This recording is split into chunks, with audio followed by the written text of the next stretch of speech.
موت کیا ہے؟ سب سے پہلے میری موت پر مجھ سے جو چھین لیا جائے گا وہ میرا نام ہوگا، اس لیے کہ جب میں مر جاؤں گا تو لوگ کہیں گے کہ لاش کہاں ہے، اور مجھے میرے نام سے نہیں پکاریں گے۔ اور جب نماز جنازہ پڑھانا ہو تو کہیں گے کہ جنازہ لے آؤ، میرا نام نہیں لیں گے۔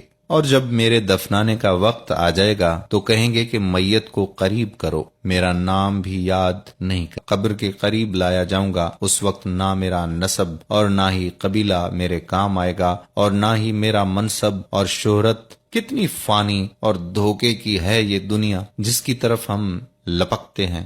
بس اے زندہ انسان، خوب جان لے کہ تجھ پر غم و افسوس تین طرح کا ہوتا ہے۔ نمبر 1، جو لوگ تجھے سرسری طور پر جانتے ہیں وہ مسکین کہہ کر غم کا اظہار کریں گے۔ نمبر 2، تیرے دوست چند گھنٹے یا چند روز تیرا غم کریں گے اور پھر اپنی اپنی باتوں اور ہنسی مذاق میں مشغول ہو جائیں گے۔ نمبر 3، زیادہ سے زیادہ گہرا غم گھر میں ہوگا، وہ تیرے اہل و عیال کو ہوگا، جو کہ ہفتہ، 2 ہفتے یا 2 مہینے اور زیادہ سے زیادہ 1 سال تک ہوگا، اور اس کے بعد وہ تجھے یادوں کے پنوں میں رکھ دیں گے۔ لوگوں کے درمیان تیرا قصہ ختم ہو جائے گا اور تیرا حقیقی قصہ شروع ہو جائے گا، وہ ہے آخرت کا قصہ۔ تجھ سے چھین لیا گیا تیرا جمال، تیرا مال، تیری صحت، اولاد، اور جدا ہو گئے تجھ سے مکانوں، محلات، بیوی،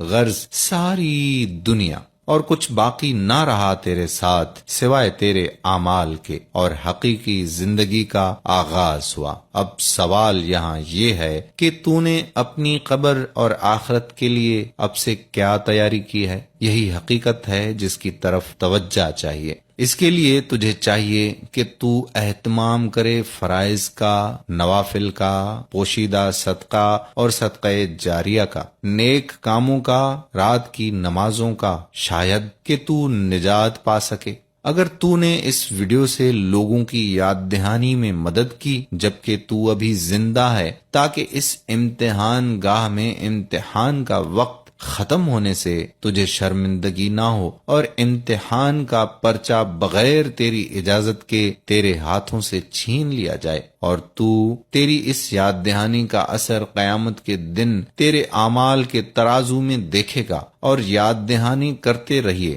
بے شک یاد دہانی مومنوں کو نفع دے گا۔ میت صدقہ کو کیوں ترجیح دیتی ہے؟ اگر وہ دنیا میں واپس لوٹا دی جائے، جیسا کہ قرآن میں آتا ہے کہ اے رب، اگر مجھے تھوڑی دیر کے لیے واپس لوٹا دے تو میں صدقہ کروں اور نیکوں میں شامل ہو جاؤں۔ سورہ منافقون۔ تب انسان یہ نہیں کہے گا کہ عمرہ کروں گا، نماز پڑھوں گا، روزہ رکھوں گا۔ علماء نے کہا کہ میت صدقے کی تمنا اس لیے کرے گا کیونکہ وہ مرنے کے بعد اس کا عظیم ثواب اپنی آنکھوں سے دیکھے گا، اس لیے صدقہ کثرت سے کیا کرو۔ بے شک مومن قیامت کے دن اپنے صدقے کے سائے میں ہوگا، اور آپ اس وقت اگر صدقہ کر سکتے ہیں تو 10 سیکنڈ کے اندر اندر اس میسج کو نصیحت کی نیت سے پھیلا دیں۔ موت کے وقت بھی شیطان کا بھاری حملہ ہوتا ہے، یا رب کریم اس وقت بھی ہمارے ایمان کو سلامت رکھنا،